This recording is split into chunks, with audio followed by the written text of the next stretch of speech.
Ferry. Morning, and thank you for coming on today. Morning.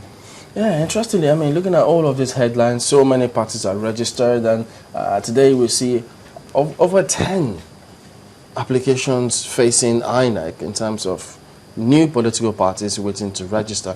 But we've seen some of those who have even been registered. But from what you've observed, all this registration, all these calculations, do you think the people are finally going to get an opportunity to eventually, maybe first let their vote count, and then the people who they select or elect will actually be representative, or true representative of the people? Well, looking at the whole scenario, one thing is very clear. I think we are seeing the end of politics in Nigeria. Yes. The way initially, when we were coasting to this level, and when the APC was coming up, I remember General Babangida saying that his vision for a two-party state has come to pass.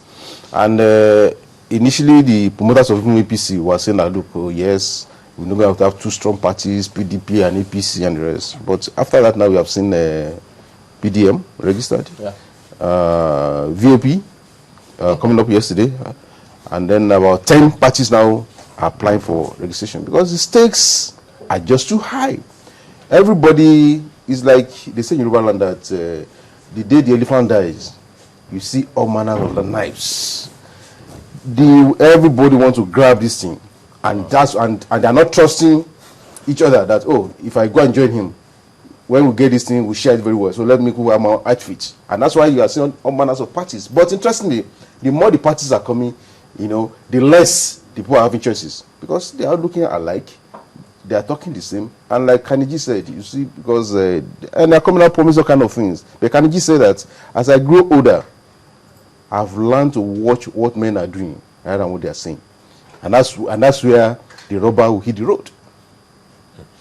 In all of this, trying to look at it, what does this mean for us as a nation? Because initially, as you rightly said, the former president did say he thought we're actually coasting into a two-party nation, but now we're getting to see the multiplicity of political parties coming into the fray leading up to this particular election in 2015. Yeah. Isn't that what some would describe as the beauty of democracy? Well, it would have been the beauty of democracy if it's... it would have been. Yes, it would have been if it's about the forces of regeneration coming up. What we are seeing out there is just the same set of people who are splintering, dividing themselves into different formations. In any case, the people who can afford to even say that they want to form parties today are those who have looted resources and funds to play around with. People can just go to INEC now to say we want to form political parties. When you look at most of the parties that are coming up, so-called new parties, because as far as I'm concerned, they are the same old wine in different in new bottles, and it's the same forces, the same character, and that's why it's in Nigeria. They say that the more things change, the more they remain the same. So we are talking about new parties, but they are not new. They are the same. They are more of the same or same of the same. A lot of people will be surprised that you're saying this when you say they're not new. For instance, let's look at the APC now before we talk about the PDM. The APC that had come together, we have almost 3 political parties, the AC and the CPC and a part of APGA and even ANPP coming in to form what they call the progressives. They had to put an S there so that you know that they are a whole lot different from what the status quo is. So for the progressives, as they call themselves, are you also saying that they are the same, maybe old wine in a new bottle?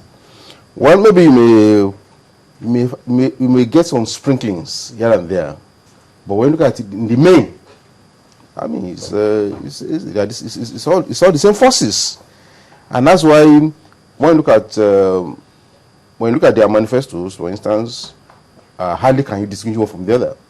When you look at what they are saying, what they are promising, all of them is same empty platitudes. And permit my lewdness, if that is it, like a columnist put it very beautiful on Sunday when he said that, look, these are guys who are, most of them are looking like Casanovas. I don't want to get a lady to bed and they are promising all kind of things. I buy you a car, I will take you to the moon, I will do all kind of things and the rest. When I look at it, they are just, nothing thought through. No ideology defining all these things. For instance, if we talk about APC, for instance, I looked at the 31-page document, their manifesto. You will see some wish list, but when you look at it, there is nothing ideological thread tying all these things together.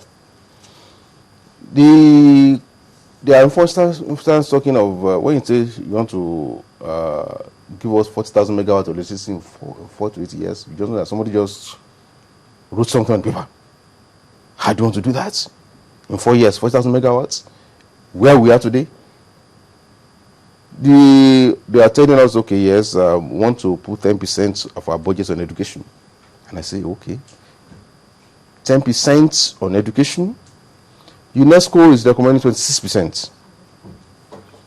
And for that kind of thing, maybe you can go to a place like Kuma and they'll clap for you. But where I come from, I remember that as far back as between 1955 and 1965 in Western Nigeria, the least that was ever voted on education was 29% of the budget. In fact, at the stage we went to as much as 41%. So 60 years after, you're not telling me that we want to put 10% on education. Then you say, okay, yes, we fight corruption. How? Like I said earlier on, if you say you want to fight corruption, and a lot of your own chieftains are either really of corruption or before EFCC, corruption is there, we're laughing. You say a lot of them? Oh, yes. There's, look, the benefit you're having this time around is that all these new so-called new parties are coming up. Most of their chieftains have been in government between 1999 and now. So like Kaneji said, so it's not more of what you are saying, but what you are doing. But the fundamental thing, which I think they have shied away from today, is the fact that the greatest problem confronting Nigeria today is this 1999 constitution. How?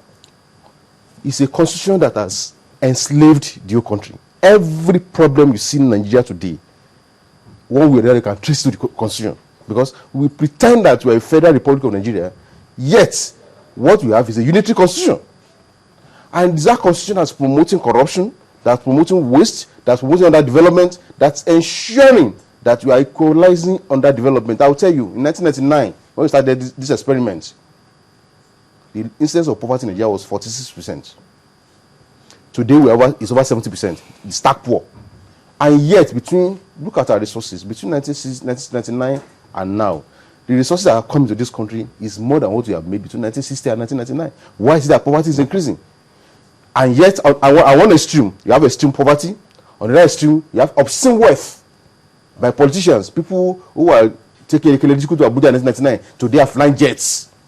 A governor was telling us that my jet is not 9 billion naira, it's only 7 billion naira. Today they are promising us voice of the people. So, the question, and today we should be talking about this, restructuring this country, changing this constitution. But what we have read even in APC manifesto, so say, okay, the constitution is a sacred document. The only place they are talking about amending the constitution is a land use act. So, and anybody today that's coming forward that's not addressing the structure of this country, it's not starting anywhere.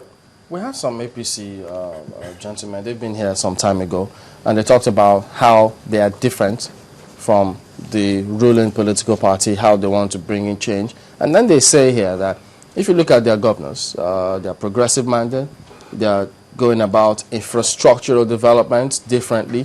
They talk about road construction, they talk about buildings, they talk about putting in place service delivery, structures that are working. And they also say that that's part of what they want to export to the larger society and make sure that things are properly developed and work well. So, what about infrastructural development?